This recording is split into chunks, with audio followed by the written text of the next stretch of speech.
I think for me too, as nurses, we're so used to giving, and we don't know how to give to ourselves. And I think that like another thing in mindset shifting is like, are you worthy? Are you valued enough? And as we know in the pandemic, we were Oh, I not. gotta go. I've been working, told them please don't hit my phone. I'm in my zone, bruh, just leave me alone. Was on the road, but I swear I'm coming home. Now the drinks on me, I think we need a toast. See, I did it for me. Now my old friends calling, told them nothing's for free. Told me time is money, dog, swear I paid all my fees. I was starving for this game, now my family can eat. Hey everyone, welcome to the Cup of Nurses with your hosts Peter and Matt, two nurses on a mission to change this world with one conversation at a time. So let's jump right into it. If you find value in this show and want to join us on this mission, please share and review the show. It would mean absolutely everything to us. cupofnurses.com for the latest info, updates, and the latest merch releases. For our lifestyle podcast, you can check out wearefrontlinewarriors.com. In this episode, we would like to introduce you to Britt Greaves. Britt Greaves is a nurse who has worked in various specialties such as palliative, hospice, ICU, and has travel nurse for over 5 years in the PICU. When she isn't working, you can find her blogging, volunteering on international medical mission trips, or advocating for mental health in the nursing community through her founded safe space, The Debrief. Transitioning from bedside, Brit is a community manager at Trusted Health, where she now advocates for the health of the whole nursing community. We discuss the importance of speaking about your feelings, how to heal, and the debrief. Hey Britt, welcome to the show. Can you give us a brief background about your nursing experience? Yeah, so I'm originally from North Carolina, where I started working. I've been a nurse for 9 years in September. So I started in, oh goodness, way back when in palliative care. I transferred to hospice palliative care. And then I also worked in cardiac step down. And before travel nursing, I transferred to the PICU, where then I travel nursed for 5 years in the PICU and the CV PICU. And then I also did a stint in the COVID ICU. And now I work for Trusted Health as a community manager. Yeah, you worked in a broad array of fields. What made you want to transition from each one to the next? Was there a specific thing? Do you just like change? What's the rationale behind that? And then why did you then slowly decide to start working for Trusted and step a little bit further away from bedside? I just love to evolve. Like, I think that as nurses, we're so fast paced and we're always moving so fast and things are moving so fast. And once I learn something, I feel a little bit complacent, which I don't enjoy. So I just like to learn new things and learn new patient populations. As well as before I started traveling, I knew that I wanted to be in pediatrics. That's my love and that's my heart. So I made that transition so then I could travel in something that I love and enjoy the road a little bit more. And then as I was traveling, which I loved and I always vouch for, I knew that I actually needed a little bit of a break. I was getting a little burnt out. So I started to build my brand, just kind of getting more nurses into travel nursing and nursing in general. And Trusted kind of found me and I am now their community manager. So yeah. You mentioned two big things, burnout and change. I know early on in my career, I first started off in step down, then I moved to ICU, and then eventually I went into travel. And what helped relieve my burnout for the most part was changing units, was going from a staff job to a travel nursing job, even though you're still doing the bedside approach and still doing the whole nursing field. Just having the ability to explore a different unit that brought me out of burnout because you reach a certain point as a nurse where it becomes almost mundane and you just feel repetitive. You're just doing the same stuff over and over again and you just almost lose value in yourself. So it's always good to explore different units because sometimes you just need that little bit of change. And if you could survive one unit, you could survive any other unit. It's just that a lot of nurses are scared because they don't think they could do it. They don't think they have those skills. But if you could survive one unit, you could literally survive any kind of unit out there in the world just because you went from nursing school to now being a nurse at such a young age. you could literally almost do anything. You have this set of skills as a nurse that is people pleasing, but you're also able to thrive in any kind of environment. You could deal with stress very well, so that helps you throughout life and throughout changing units. And then with the whole burnout again, it's just very refreshing just to do some new stuff once in a while. And sometimes nurses think that because they're a nurse, they're going to be a nurse forever. You were able to step out of that field and take of a less bedside approach now, working for Trusted. A lot of times nurses think they have to stay nurses. They're scared to change with the same mindset of them being scared of changing units. They think they're not going to be able to survive. But nursing teaches you how to deal with stress well. It teaches you very good people skills. And you could literally do anything you want in life just by being a nurse. Just because of things that it teaches you, the value it brings. And it kind of changes your morals a little bit. That makes you align more broadly to the world than you might have been before. Mm-hmm. We're going to say that. And speaking of your opportunities, because you're a great example of all the different units you've been switching around, talk to us about travel nursing. How has your perspective changed going from staff to travel nursing? Oh, it's just gotten more broader, honestly. Just experiencing new cultures, new cities, learning how to be adaptable and independent. I traveled by myself, so just safety wise and things like that. You just gotta kind of learn how to be by yourself, do things by yourself, and enjoy life. But I also say that, like, for me, travel nursing was like emancipating a little bit because I was on my own and I was able to survive a lot and do a lot and have a lot, you know what I mean. I just kind of took it as an opportunity to just embrace life, but also embrace like my life and really see like, what do I like, what don't I like? Is nursing for me anymore? Do I really want to transition and things like that? So I think it gave me a transitionary period to figure out what I wanted, because I had been a nurse for almost like 5 years before I started travel nursing. So as we were kind of talking about a little about burnout, travel nursing can help that for a little bit. You know what I mean? You're learning new specialties, you're learning new floors, new units, new people. So it kind of abates that for a little bit. You know what I mean? So I definitely recommend traveling to anybody. Literally, I could talk about it forever. So. And then what made you transition from travel nursing to now being a community manager for Trusted? Was there another sense of burnout, or were you looking to maybe slowly step out of bedside? Were you just in love with community building? What made you transition over to the less of a bedside approach? I think it was a mixture of both. At the end of the day, I don't think burnout ever leaves you. I think that you can do things to mitigate it, but eventually it'll kind of come calling again. And as we all know, as nurses in the pandemic, I stepped up and went front line. So I think it was just burning the candle at both ends to where, hey, you were already experiencing this. Now you did the toughest of the toughest, the hardest of the hardest. I think you've achieved all of the nursing goals that you could kind of have. You've done all the specialties. So kind of going back to what you were saying about, like, I was afraid to leave bedside. I didn't know. I thought the next step for me was nurse practitioner school. I thought, that's the regular trajectory of everything. And when I started to build my brand up a little bit more, I realized there are other possibilities. There are other things. There's remote jobs out there. There's tech jobs out there. I think it was a mixture of burnout. It was a mixture of I wanted to try something new. I couldn't try a new specialty. I'd done them all. And also just really wanting to challenge myself again. I wanted to just try something new and see if I could do it. And could I, achieve all the things that I want to, leaving bedside and kind of nourishing my soul is what I say too, is that I really needed to kind of give back to myself. And nursing just wasn't providing that for me anymore. And I had to step away from my own, better judgment and for my own life. So as you explored those opportunities and you partook in your passion project, how are you currently challenging yourself? What is the new challenges that you have outside of bedside that you're tackling? Whew, so many, right? We're juggling. We're nurses. We always juggle.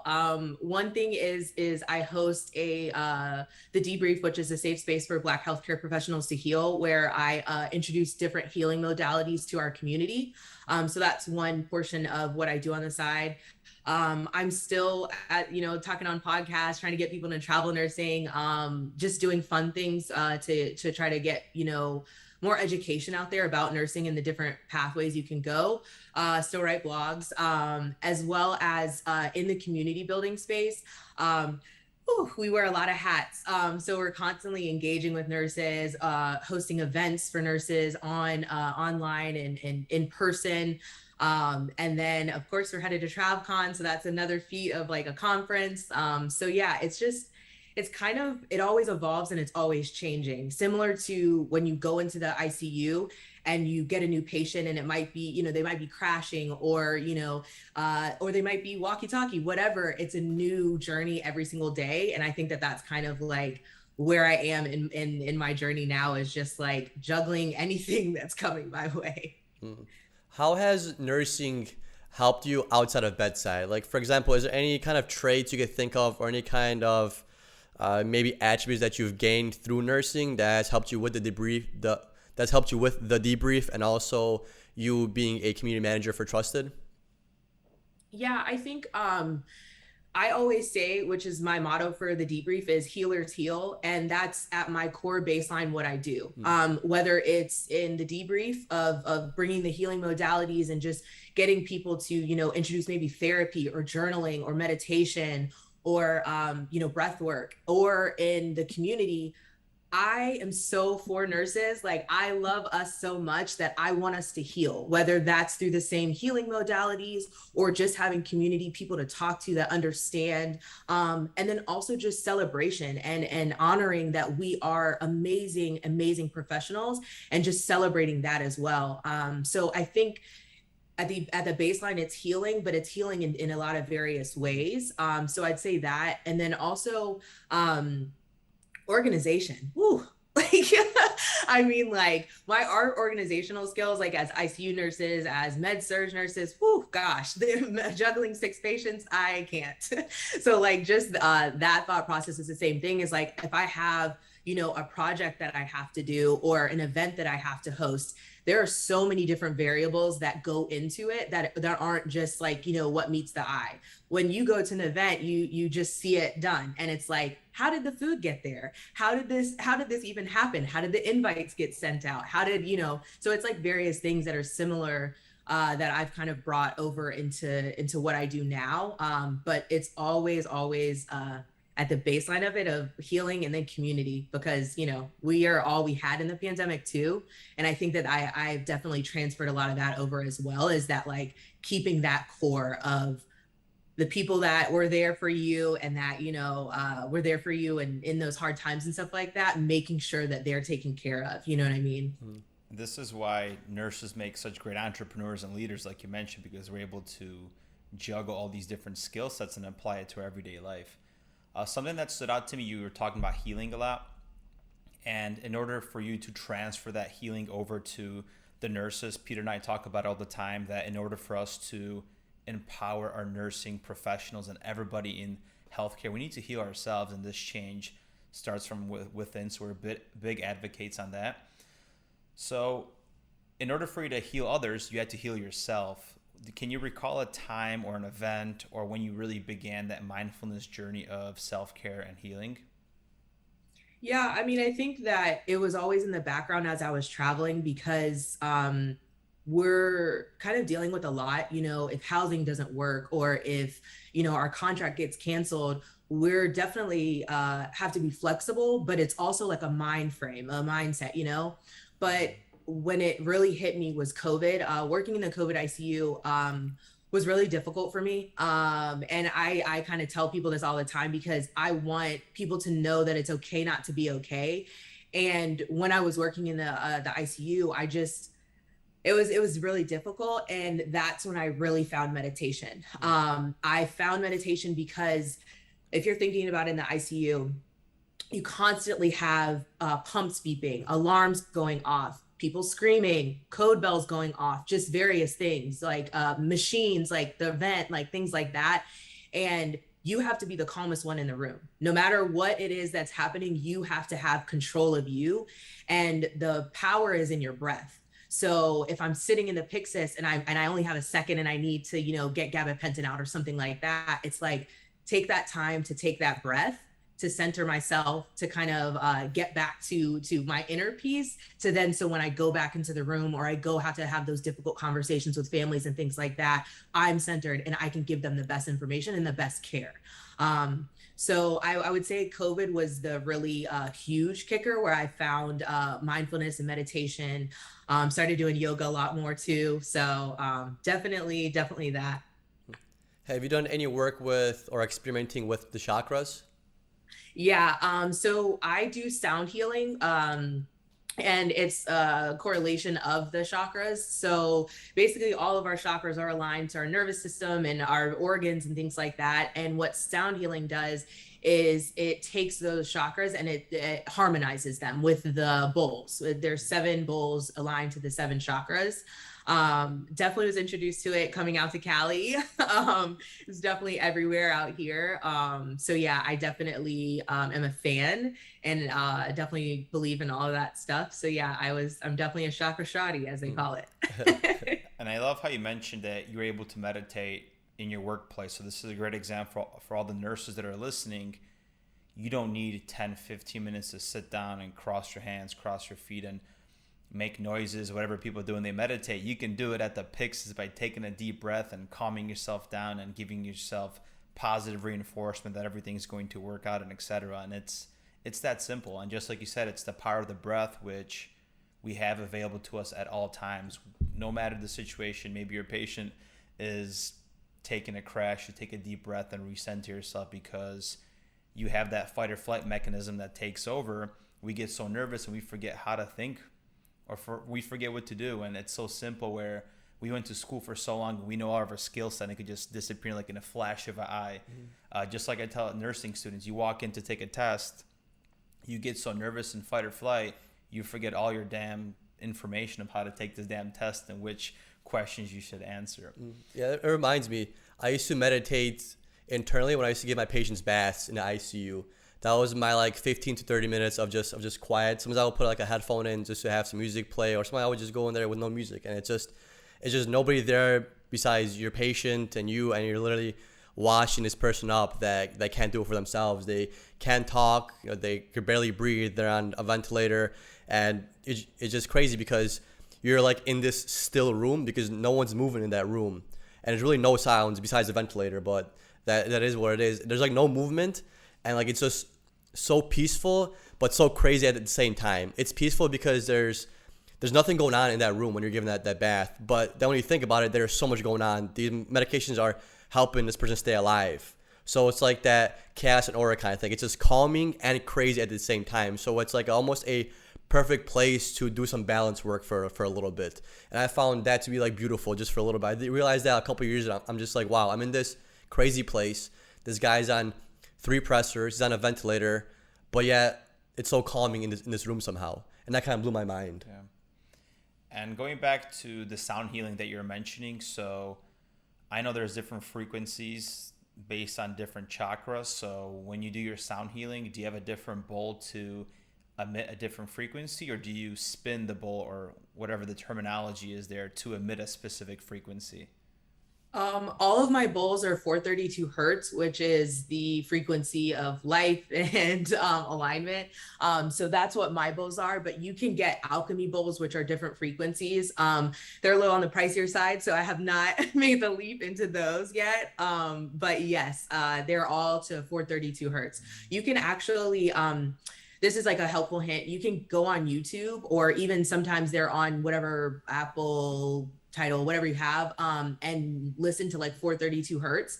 And if you're cleaning the house or anything like that, it just cleanses the aura in your home, your body, your everything. And you can just kind of play those, or if you're doing a bath, it just calms you and centers you. So that's a good kind of like measure too, that you can just kind of take with you, those little frequencies. Okay. And Britt, do you do this just for yourself, or do you do this to friends, family, or is this kind of like a personal thing? Yeah, so I started it for the debrief. When I host it, I do a mindfulness meditation, because I start all of my days with mindfulness meditation. Then we do journaling, we do yoga, and sound healing, and then we have a discussion. And so in that, I was like, okay, how can I do more. I know that sounds crazy because I was doing it all, but I was like, how can I do more? So I went into the class and got a certification in the sound healing. So I do it for my friends, my family, my brother. I do it for him all the time, and he just falls asleep. So yeah, I'm hoping to bring it to nurses next. So yeah, that's like the goal. That's the future goal. And then for the debrief, is that like a once a week thing? How long is it for, like an hour? How long does it last, and how frequent do you do it? Yeah, so it's yearly right now just because I'm one person. But it's like a half day just because it's so intense for what we're doing. And I wanted to give time for all the modalities that we're kind of talking about, and then give time for discussion, and then for people to network and kind of meet and things like that. Because the main thing that kind of takes up a lot of the time is the sharing.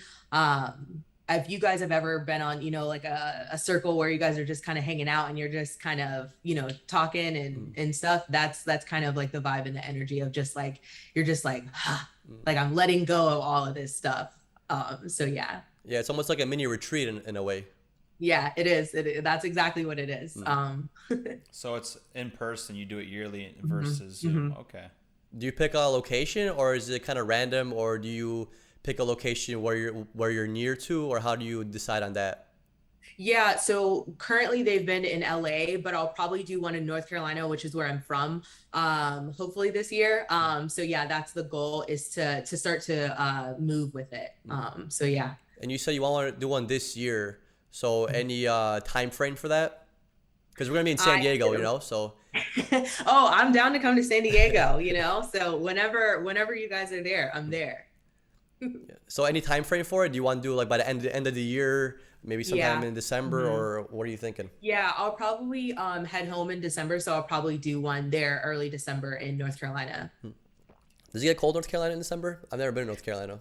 Yeah, it does. It's not as cold as like upstate, like New York and stuff like that, but it does get cold. It doesn't snow that often, like maybe twice, like max, but it definitely gets cold. You got to wear a jacket for sure. So San Diego, but I'm in LA, so that doesn't matter. Oh, yeah. Okay, I was about to say maybe San Diego might be a better approach for that.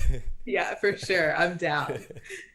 I wanted to talk about healing again when it comes to the nursing profession, because I feel like we as healthcare professionals, we give so much of ourselves and we know what patients need, but we neglect ourselves so much. And I feel like it's a common theme in all the healthcare professionals where we're just so giving and there's no reciprocation as far as filling up our own cup. How do you practice self-care? I know you mentioned you like to meditate. You mentioned some yoga and sound healing. Do you also do journaling for yourself as well? Okay. Yeah, so I have a couple different practices. I think it ebbs and flows of what you need at the time. You may need a massage, which I know people are like, oh, baths and massages and stuff aren't self-care. No, they are. But I feel like it ebbs and flows of what I need and what my body and what my mind are telling me. I have a daily routine where I meditate and gratitude journaling. I recommend gratitude for everyone, especially nurses. For me, when I was doing COVID, that's another thing that I also introduced into my life, because one, when I meditate in the morning before I go in, so I'm calm, but then I also am walking through the rooms and I'm like, I have breath, I have life, I can walk, I have family, I am loved, like all these things. But it's not affirmations. It's like, no, I am grateful for these things. I am grateful that I can do these things because it could be very different.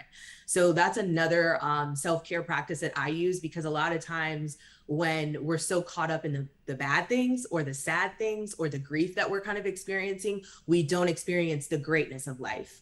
So for me, I would say meditation, journaling, gratitude in whatever form you want to use it in. And another one that was huge for me is therapy. So I personally advocate for therapy. I think that to pour into your own cup, you need to pour out of your cup also. And sometimes, like going to friends or family or your partners or whatever doesn't work, because you need an unbiased opinion, somebody that doesn't know, your sister, or doesn't know, your partner or whatever. and just have a sound person that's a trained professional to kind of help you through some of those coping mechanisms and really work on your mindset, because that's what therapy did for me. Is it helped me with my mindset to be able to kind of frame things differently, to fill my cup up, because that's where I realized I didn't have a lot of cup filler uppers. Yeah. And a big thing you mentioned is like gratitude, for example. It's beautiful to understand it. A lot of times we say, I want to feel abundant, and those words are just technically sound, but they're not being felt by your heart and actually embracing it, right? Because you can meditate in the morning, say, I want to feel abundant, or I am abundant. But then an hour later, you look at your bank account and you're saying, geez, I need some more money in my bank, which again is scarcity. So you're telling your subconscious the exact opposite in that time, when an hour ago you're telling abundance to yourself. So it's definitely a lifelong journey and a practice to keep incorporating in everyday life. But once you feel it and feel abundant or feel self-love, like you mentioned, feel and fill your own cup, it's amazing. And that mindset could shift over to every aspect of your life, and you're able to uplift yourself in every area, whether it's nursing, inside of work, outside of work, in your relationship, and etc. So it's a game changer. I think for me too, as nurses, we're so used to giving, and we don't know how to give to ourselves. And I think that like another thing in mindset shifting is like, are you worthy? Are you valued enough? And as we know, in the pandemic, we were not. You know what I mean? As a profession, none of us felt that we were, because the hand clapping was not it. So I think that it's also a mindset shift of that, of like, you are worthy of self-care. You're worthy for a day off.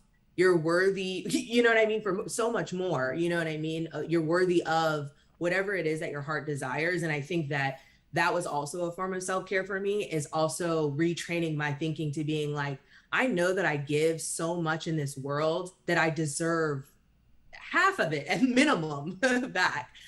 So I think that that's also another thing in reference to nurses, is that like a lot of times we have to really believe and know and stand up for ourselves and really say that, like, you know what? No, I'm taking this time off. Like I'm going on this vacation. I am, gonna put my phone on D&D today. Like, you know what I mean? Whatever you can do to kind of like, go on a walk, whatever it is. But So Britt, when it comes to nurses almost not being able to value themselves in that way, where they allow themselves to take those days off, you think it has to do anything with subconsciously working bedside for such a long time? Because if you think about it, we go into work and we see people in their worst times of their lives, and subconsciously that does do something to us. It does change our viewpoints.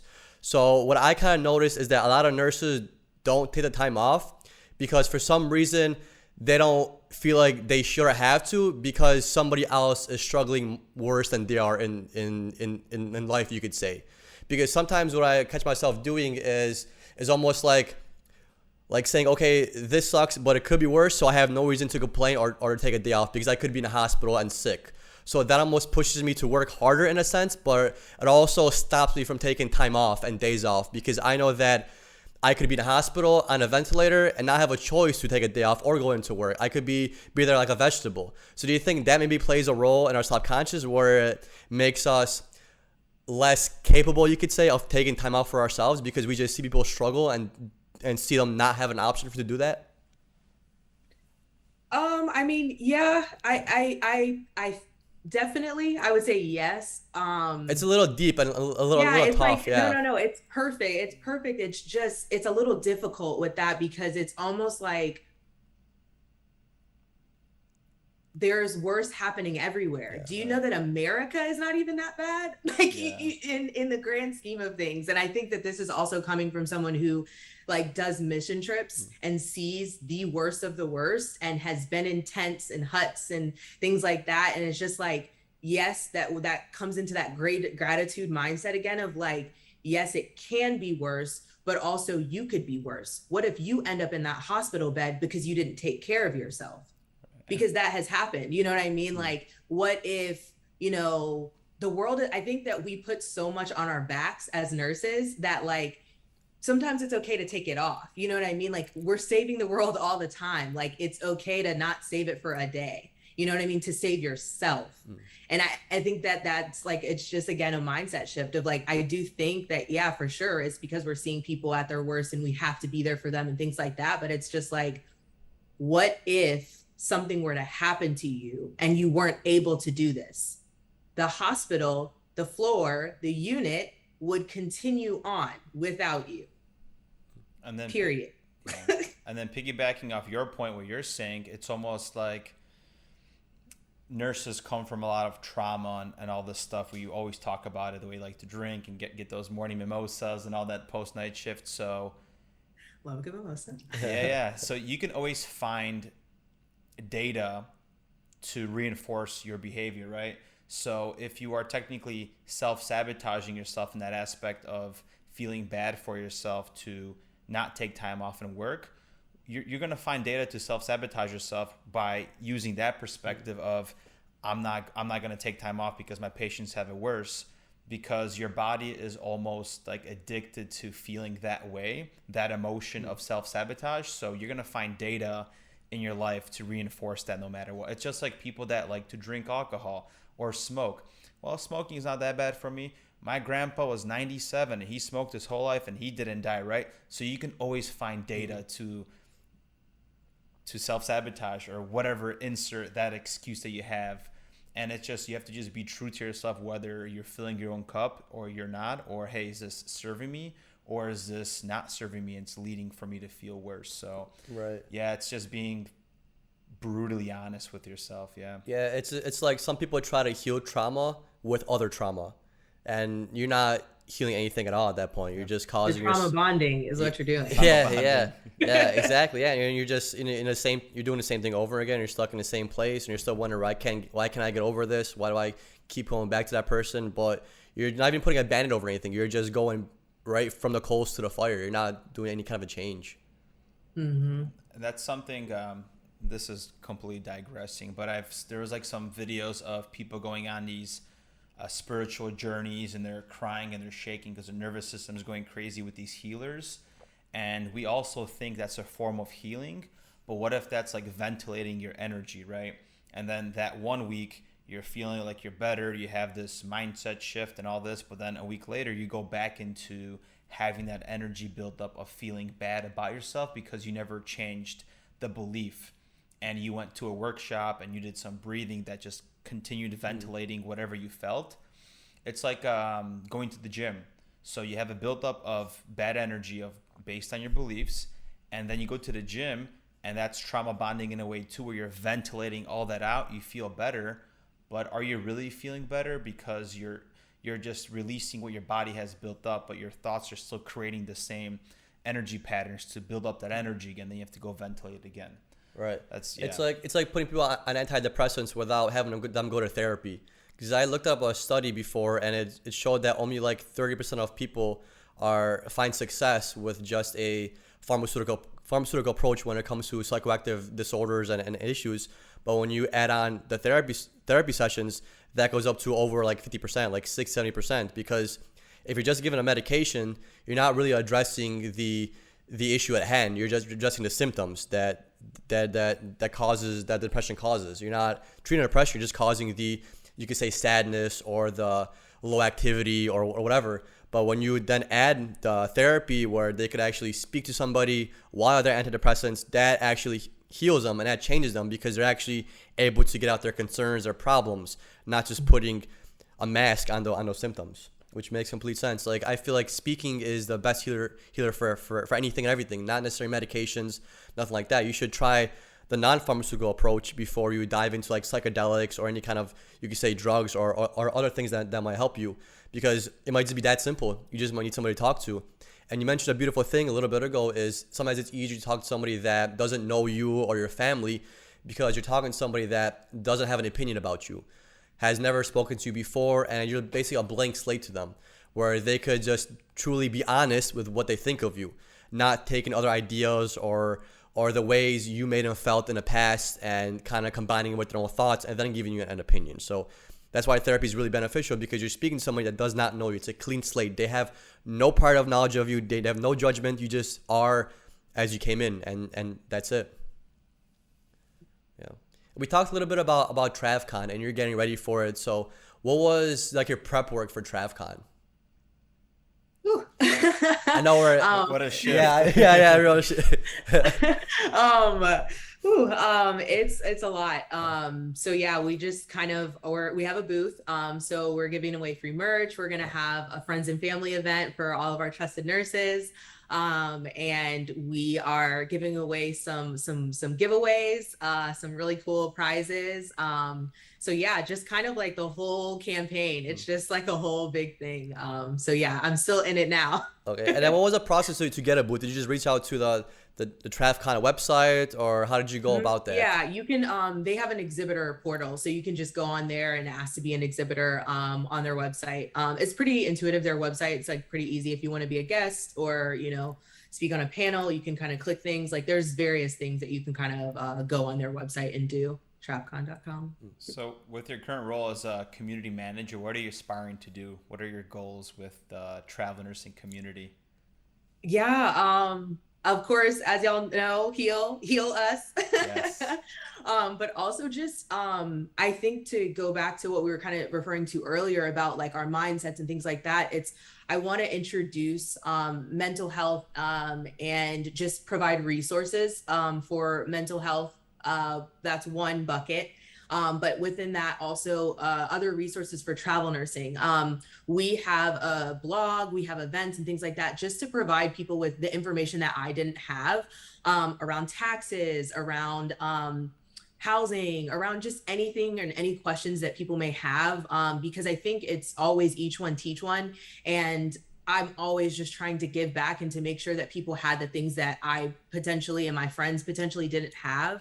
As well as just really build a community that is self-serving. So what that means is like, I want us to really serve each other, whether we're down, whether we're up. It's like, oh my God, congratulations on your baby. Or, hey, my mom died, I really need some help right now. Like whatever it is, I want our community to be able to house that and to have that. I think a lot of times as a traveler, we don't have that. We don't have a unit and a base.